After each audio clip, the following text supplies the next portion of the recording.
Think of the beautiful world around you. हम अपने आसपास इतनी सारी चीजें देखते हैं, जैसे कि ट्री, फ्लावर, खाने की चीजें, gulab jamun, TV, Netflix, insta. सब कुछ देखना पॉसिबल क्यों हो पा रहा है? Due to light. So hello everyone, hope you all are doing well. Class 10th का चैप्टर लाइट करेंगे स्टार्ट। आज हम सिर्फ सिंपल बेसिक टॉपिक्स करेंगे, जैसे रिफ्लेक्शन, टाइप्स ऑफ रिफ्लेक्शन, जिसमें रेगुलर इरेगुलर रिफ्लेक्शन आएगा, रियल एंड वर्चुअल इमेज क्या होती है ये स्टडी करेंगे, और प्लेन मिरर की इमेज की क्या कैरेक्टरिस्टिक्स है वो स्टडी करेंगे। सो सबसे पहले टर्म आती है light. What is light? Light क्या है? एक फॉर्म ऑफ एनर्जी है that produces sensation of vision, जो देखने में हेल्प करती है। अब कैसे हेल्प करती है लाइट हमें देखने में? ये एक बल्ब है, लाइट सोर्स।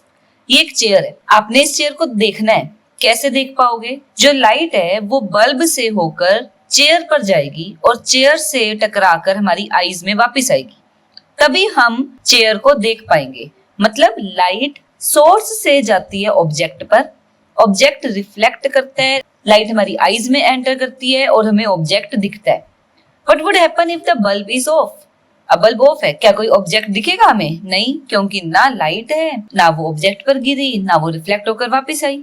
सो लाइट एक फॉर्म ऑफ एनर्जी है जो हमें देखने में हेल्प करती है। टर्म आती है रिफ्लेक्शन ऑफ लाइट। मैंने बोला टकरा कर वापस आ रही है रेज, तो वो वर्ड है रिफ्लेक्शन।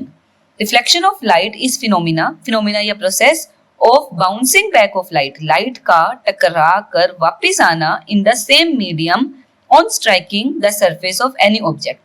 किसी भी ऑब्जेक्ट से टकराकर जब लाइट बाउंस बैक होती है, उस प्रोसेस को रिफ्लेक्शन कॉल करते हैं। ये हमारे पास एक मिरर है, नीचे जो आपको दिख रहा है दिस इज मिरर। मिरर के ऊपर मीडियम है एयर, ये जो मिरर के ऊपर जितना भी पोर्शन है दैट इज एयर। क्या होगा? सोर्स से लाइट आएगी मिरर पर, ये लाइट आई, सोर्स से लाइट मिरर पर फॉल करी, ये मिरर रिफ्लेक्ट करेगा लाइट को, हमें रिफ्लेक्टेड रे मिलेगी। जो लाइट है वो टकरा कर सेम मीडियम, ऊपर से आ रही थी ऊपर ही वापस चलेगी, सेम मीडियम में चलेगी। This is called reflection. अब इसमें कौन कौन सी रेज है? सबसे पहले इंसिडेंट रे। इंसिडेंट रे वो रे है जो मिरर पर फॉल कर रही है। सेकेंड है रिफ्लेक्टेड रे, जो टकरा कर वापस जा रही है, दैट इज रिफ्लेक्टेड रे। और बीच में मैंने एक डॉटेड लाइन बनाई है, इसे बोलते हैं नॉर्मल। नॉर्मल मतलब मिरर के परपेंडिकुलर। देखो ये मिरर है, अगर मैं मिरर को सिंपल ड्रॉ करूं, ये मिरर है, इसके परपेंडिकुलर जो लाइन बनाई गई है, परपेंडिकुलर मतलब 90 डिग्री पर, इसे नॉर्मल बोलते हैं। ठीक है, तो ये तीन तरह की रेज है, incident ray, reflected ray and normal रे। अब रिफ्लेक्शन टू टाइप्स की होती है। एक होती है रेगुलर रिफ्लेक्शन, दूसरी होती है इररेगुलर। चाहे इररेगुलर बोल लो, चाहे डिफ्यूज्ड रिफ्लेक्शन बोल लो, चाहे स्कैटरिंग बोल लो, एक ही चीज के तीन नेम्स हैं। डायग्राम देखो, सरफेस कैसी है? Smooth. Regular reflection smooth surface से होती है, एग्जांपल मिरर से। इररेगुलर रिफ्लेक्शन रफ सरफेस से होती है, एग्जांपल रोड या हमारी नोटबुक, टेबल, वो सभी इररेगुलर सरफेसेस है। जब रेगुलर रिफ्लेक्शन होती है, मेरे पास ये सारी इंसिडेंट रेज है। इंसिडेंट रेज आर पैरेलल, हमारे पास इंसिडेंट रे पैरेलल आ रही है, रिफ्लेक्ट होकर पैरेलल ही चलेगी। रिफ्लेक्टेड रे भी पैरेलल है, मतलब एक पर्टिकुलर डायरेक्शन में रिफ्लेक्टेड रेज जा रही है, तब उसे रेगुलर रिफ्लेक्शन बोलेंगे। बट रेज आ तो पैरेलल रही थी, इंसिडेंट रेज तो पैरेलल थी, बट रिफ्लेक्ट होकर रैंडम डायरेक्शन में, कोई कहीं चली गई, कोई कहीं चली गई, स्कैटर होगी रेज, रैंडम स्कैटरिंग हो रही है। स्कैटरिंग मतलब बिखर जाना, इसे इररेगुलर रिफ्लेक्शन बोलेंगे। तो reflected ray gets scattered in random direction, तब इरेगुलर या डिफ्यूज्ड या स्कैटरिंग होगी। एग्जाम्पल क्या है रेगुलर का? Plane mirror. Plane mirror regular reflection show करता है, हमें अपनी शक्ल दिख जाएगी प्लेन मिरर में। बट इरेगुलर रिफ्लेक्शन में कोई भी प्रॉपर शार्प इमेज नहीं बनेगी, ये रिफ्लेक्शन होगी बाय द रोड सरफेस। आपको रोड पर अपनी शक्ल नहीं दिखती, मिरर में अपनी शक्ल दिख जाती है क्योंकि उसमें रेगुलर रिफ्लेक्शन हो रही है, बट रोड में रेगुलर रिफ्लेक्शन नहीं हो रही, तो आप अपने आप को नहीं देख सकते in a road. Important topic है what are laws of reflection. Laws of reflection क्या होते हैं? फर्स्ट लॉ ऑफ रिफ्लेक्शन, दो लॉज है हमारे पास। फर्स्ट लॉ ऑफ रिफ्लेक्शन कहता है incident ray, reflected ray and normal at point of incidence all lie in same plane. जो मैं डायग्राम अभी बना रही थी, ये मिरर था, इसमें एक नॉर्मल ड्रॉ किया था, ये इंसिडेंट रे थी, ये रिफ्लेक्टेड रे। डायग्राम वैसा ही है, बस उसको थोड़ा सा टिल्ट करके बना दिया है कि आपको ये प्लेन दिख जाए। ये प्लेन है एक, इसमें तीनों रेज आ रही है, इंसिडेंट भी आ रही है, नॉर्मल भी आ रहा है, रिफ्लेक्टेड रे भी आ रही है। मतलब इंसिडेंट रे, नॉर्मल और रिफ्लेक्टेड तीनों एक ही प्लेन में लाई करती है। डायग्राम सेम है, बस उसको एक डिफरेंट एंगल से दिखाया गया है ताकि आपको प्लेन दिख जाए। सेकेंड लॉ है angle of incidence is equal to angle of reflection. अब सबसे पहले एंगल ऑफ इंसिडेंस होता क्या है? Angle of incidence is angle between incident ray and normal. Incident ray और नॉर्मल, ये इंसिडेंट रे है जो इस तरफ है, इंसिडेंट रे और नॉर्मल इन दोनों के बीच में एंगल होता है एंगल ऑफ इंसिडेंस। ऐसे रिफ्लेक्टेड रे और नॉर्मल, जो रिफ्लेक्टेड रे है और नॉर्मल इनके बीच में जो एंगल है उसे एंगल ऑफ रिफ्लेक्शन कॉल करते हैं। सेकेंड लॉ कहता है एंगल ऑफ इंसिडेंस और एंगल ऑफ रिफ्लेक्शन इक्वल होंगे, angle I will be equal to angle R. इसका एक इंपॉर्टेंट क्वेश्चन आता है, what is angle of incidence and angle of reflection in case of normal incidence. सबसे पहले normal incidence होता क्या? सपोज ये मिरर है, ये मिरर के ऊपर रे गिर रही है परपेंडिकुलर टू द मिरर, ऊपर से रे आ रही है, परपेंडिकुलर आई। देखो ये कौन सी रे है, मैंने कौन सी रे बनाई? Incident ray. बट याद करो नॉर्मल रे भी तो यहीं पर होती है, तो इंसिडेंट रे और नॉर्मल रे सेम जगह पर हुई, तो एंगल कितना हुआ? Angle of incidence, angle of incidence था इंसिडेंट रे और नॉर्मल के बीच में एंगल, दोनों एक ही जगह पर है, तो एंगल आई हो गया 0। और सेकेंड लॉ क्या कहता है? जितना एंगल आई है उतना एंगल आर होना चाहिए, तो एंगल आर भी क्या हुआ? 0। मतलब रे टकरा कर उसी रास्ते पर वापस चली जाएगी। अब जो ये रेड लाइन शो करी है इट इज रिफ्लेक्टेड रे, मतलब तीनों रेज एक ही जगह पर है, एंगल ऑफ इंसिडेंस भी 0 है, एंगल ऑफ रिफ्लेक्शन भी 0 है, मींस रे विल रीट्रेस द पाथ, अपना रास्ता रीट्रेस कर रही है, जैसे आ रही थी वैसे ही वापस जा रही है। सो द रे of light which is incident normally, जो नॉर्मली गिर रही है रिफ्लेक्टिंग सरफेस पर, is reflected back along the same path, उसी रास्ते पर वापस चली जाएगी। वाई? क्यों? क्योंकि दोनों एंगल्स 0 है, एंगल आई भी 0 है, एंगल आर भी 0 है। Next question, a ray of light is incident towards a plane mirror at an angle 30 degree with mirror surface। उन्होंने बोला है मेरे पास एक मिरर है, ये मिरर है मेरा, नॉर्मल बना लेना है सबसे पहले, ये नॉर्मल बना लिया, इट इज नॉर्मल। उन्होंने बोला है ray of light toward plane mirror is at angle of 30 degree with the mirror. ये इंसिडेंट रे है, जो इंसिडेंट रे है वो मिरर के साथ, मिरर की एक लाइन बना लेती हूँ, मिरर के साथ एंगल बना रही है 30 डिग्री। अब ये ध्यान रखना एंगल ऑफ इंसिडेंस कितना होगा, एंगल ऑफ इंसिडेंस क्या होगा बताओ, ये एंगल कितना होगा? देखो दोबारा बनाती हूँ, ये मिरर है, मिरर को मैंने इस तरीके से शो करा, सिल्वर सरफेस और रिफ्लेक्टिंग सरफेस शो करी। ये मेरा नॉर्मल है, नॉर्मल हमेशा कितना डिग्री बनाता है? 90 डिग्री। ये मेरी इंसिडेंट रे है, इंसिडेंट रे मिरर के साथ कितना एंगल बना रही है? 30 डिग्री। तो ये कितना हुआ बचा हुआ एंगल? कैसे निकालोगे बचा हुआ एंगल? बिल्कुल ठीक है, 90 minus 30 which comes out to be 60। तो ये वाला एंगल हुआ 60 degree, means angle of incidence is 60 degree. तो सेकेंड लॉ क्या कहता है? एंगल ऑफ रिफ्लेक्शन भी 60 होगा। सो यहाँ पर मुझे रिफ्लेक्टेड रे मिलेगी और एंगल ऑफ रिफ्लेक्शन कितना होगा? सेम जितना एंगल ऑफ इंसिडेंस था, 60। यहाँ पर भी ड्रॉ कर लो, चाहे कोई भी डायग्राम बनाओ, दोनों एक ही बात है, यहाँ पर भी 60 degree. So the answer is 60 degree. उन्होंने बोला एंगल ऑफ रिफ्लेक्शन कितना होगा? 60 degree. Next question, find the angle between normal and reflected ray. आपको नॉर्मल और रिफ्लेक्टेड रे के बीच का एंगल चाहिए if angle between mirror and incident ray is 30 degree. Same question है, बस वर्डिंग अलग है। मिरर है, ये मिरर ड्रॉ किया, ये नॉर्मल लाइन ड्रॉ करी, वो कह रहे हैं find the angle between normal and reflected ray if angle between mirror and incident ray. ये देखो ये इंसिडेंट रे है, ये मिरर और इंसिडेंट रे, मिरर और इंसिडेंट रे के बीच का एंगल है 30, तो ये एंगल हुआ 30, ये पूरा 90 है, तो एंगल ऑफ इंसिडेंस ये कितना हुआ? Angle of incidence is 90 minus 30 that comes out to be 60। तो एंगल ऑफ इंसिडेंस कितना हो गया? 60। अब रिफ्लेक्टेड रे बना दो, ये होगी रिफ्लेक्टेड रे। वो कह रहे हैं find the angle between normal and reflected ray. ये एंगल बताओ नॉर्मल और रिफ्लेक्टेड रे का। हमें पता है according to second law angle I और एंगल आर इक्वल होने चाहिए। एंगल आई 60 तो एंगल आर भी 60। So here is your answer 60 degree. Ray of light strikes a reflective plane surface with angle y equal 18 degree. ये देखो ये angle given है 18 degree.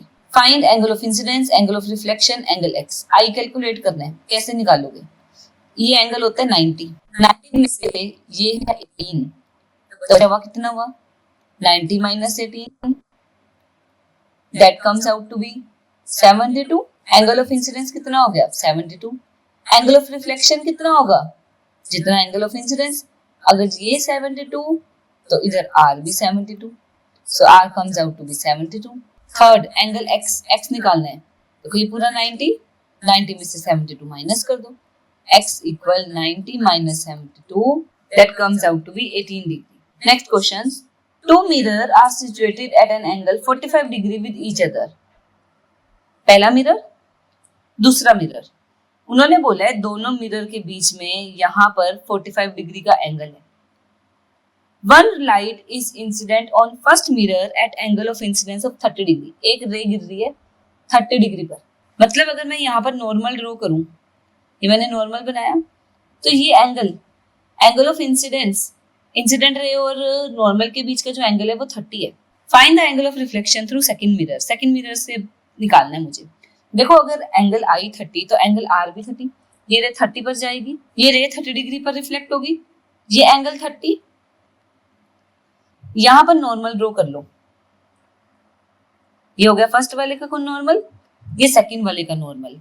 अब मुझे ये वाला एंगल चाहिए, यही होगा ना एंगल ऑफ इंसिडेंस। देखो अब सेकंड मिरर के लिए जो ये रेड रे है ना वो इंसिडेंट रे है, ये इंसिडेंट रे है सेकंड मिरर के लिए।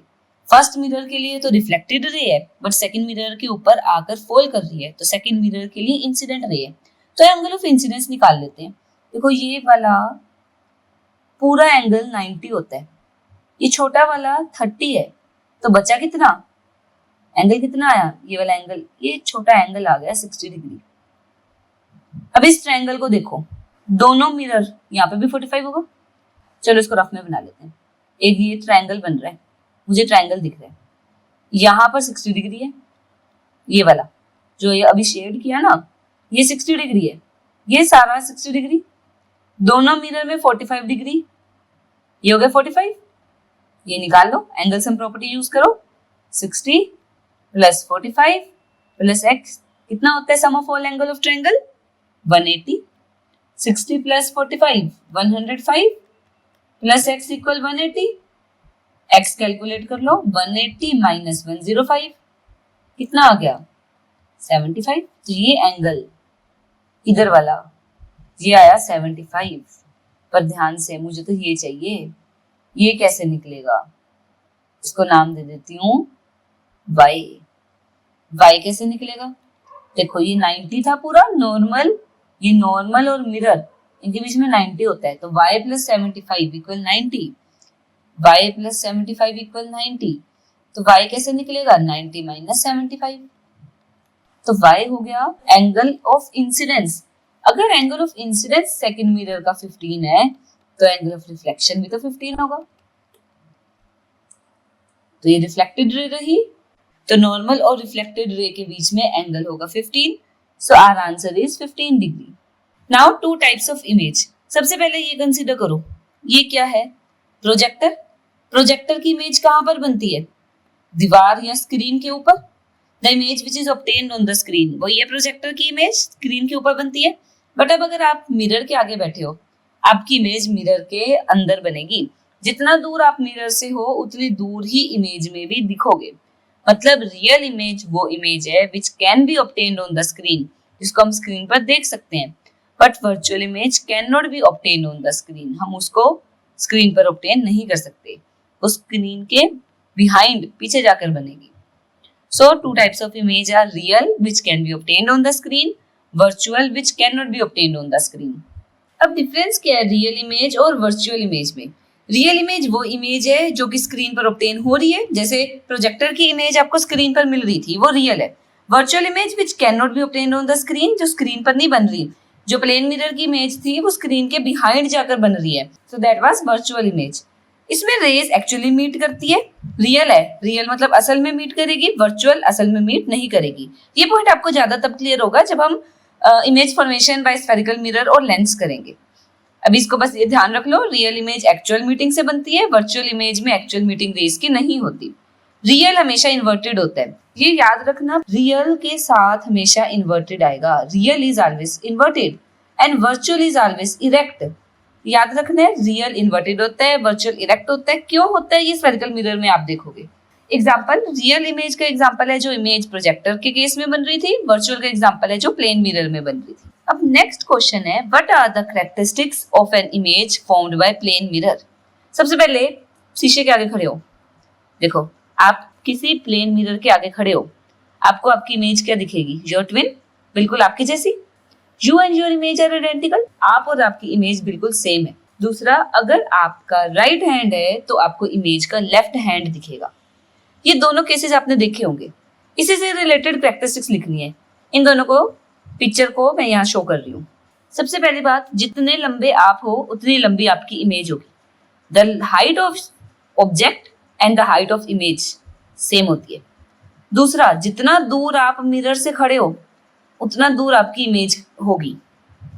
थर्ड, आप सीधे खड़े हो, आपकी इमेज भी सीधी है। ये तो नहीं ना कि आपकी इमेज उल्टी दिख रही है, नहीं, जैसे आप खड़े हो सीधे वैसे आपको इमेज दिखेगी। मतलब ये देखो, सपोज ये पर्सन है, इसकी इमेज ऐसे ही होगी, इसे बोलते हैं इरेक्ट। सीधा मतलब इरेक्ट। बट अगर कोई ऐसा केस हो, ये पर्सन है, उसकी इमेज दिख रही है ऐसे, इसे बोलेंगे इन्वर्टेड। प्लेन मिरर के केस में कैसी इमेज बनती है, इरेक्ट। और मैंने अभी बताया इरेक्ट हमेशा वर्चुअल होती है और इन्वर्टेड हमेशा रियल होती है, ये याद रखना है।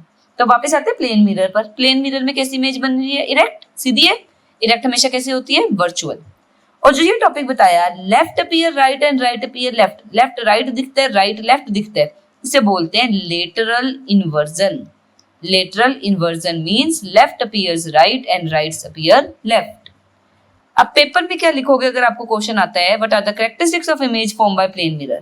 फर्स्ट पॉइंट दोगे, image formed is virtual. Virtual बनती है, हमने करा ही था, स्क्रीन पर नहीं बनती, स्क्रीन के पीछे जाकर बनती है। ये मेरी स्क्रीन है, स्क्रीन के ऊपर इमेज नहीं बनी, स्क्रीन के बिहाइंड जाकर इमेज बनी है। So image is virtual. Image is literally inverted, left right दिखता है, राइट लेफ्ट दिखता है। It is of same size as the object, जितने लंबे आप हो उतनी लंबी आपकी इमेज होगी। द इमेज इज इरेक्ट, सीधे खड़े हो, इमेज भी सीधी होगी। Distance of image from mirror will be same as distance of object from mirror. अगर आप मिरर से 15 सेंटीमीटर दूर खड़े हो तो आपकी इमेज भी मिरर से 15 सेंटीमीटर दूर ही बनेगी। So these are the characteristics of an image formed by plane mirror. अब आपने देखा होगा एम्बुलेंस के ऊपर जो एम्बुलेंस वर्ड है वो इस तरीके से लिखा जाता है उल्टा। क्या रीजन है कि ये जो एम्बुलेंस वर्ड है वो इस तरीके से इन्वर्टेड वे में लिखा जाता है। सपोज कोई व्हीकल है, वो व्हीकल अपने रियर व्यू मिरर, जो ये रियर व्यू मिरर होता है ना कार का, इस रियर व्यू मिरर में देख रहा है कि पीछे से कोई एम्बुलेंस आ रही है, तो उसको अपने मिरर में वर्ड एम्बुलेंस सीधा दिखेगा। क्यों हुआ ऐसा? क्योंकि ये जो मिरर है ये प्लेन मिरर है। ये जो प्लेन मिरर है इसका काम क्या है? प्लेन मिरर लेटरली इन्वर्ट करता है, सीधा का उल्टा कर देता है, उल्टे का सीधा कर देता है। तो जो वर्ड एम्बुलेंस असल में उल्टा लिखा हुआ था वो प्लेन मिरर में कैसा दिखेगा? सीधा। मतलब जो ड्राइव कर रहा है वो इजीली देख लेगा उसके पीछे एम्बुलेंस आ रही है, वो उसको रास्ता दे देगा। तो इसका क्वेश्चन क्या आता है पेपर में, why the word ambulance is written inverted. Ambulance word उल्टा क्यों लिखा गया है?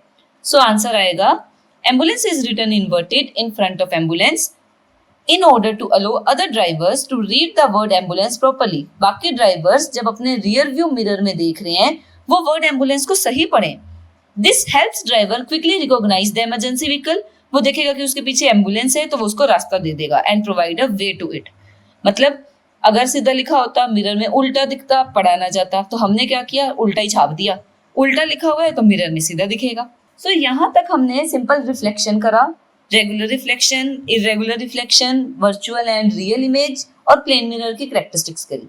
इसके बाद नेक्स्ट वीडियो में हम करेंगे स्फेरिकल मिरर्स और उसमें आपके जो ये रियल और वर्चुअल से रिलेटेड डाउट्स है वो भी क्लियर होंगे। तो इस वीडियो को अच्छे से देख लो, बेसिक्स कंसेप्ट्स क्लियर कर लो अपने लाइट चैप्टर के। नेक्स्ट वीडियो में स्फेरिकल मिरर स्टार्ट करेंगे। Till than happy learning.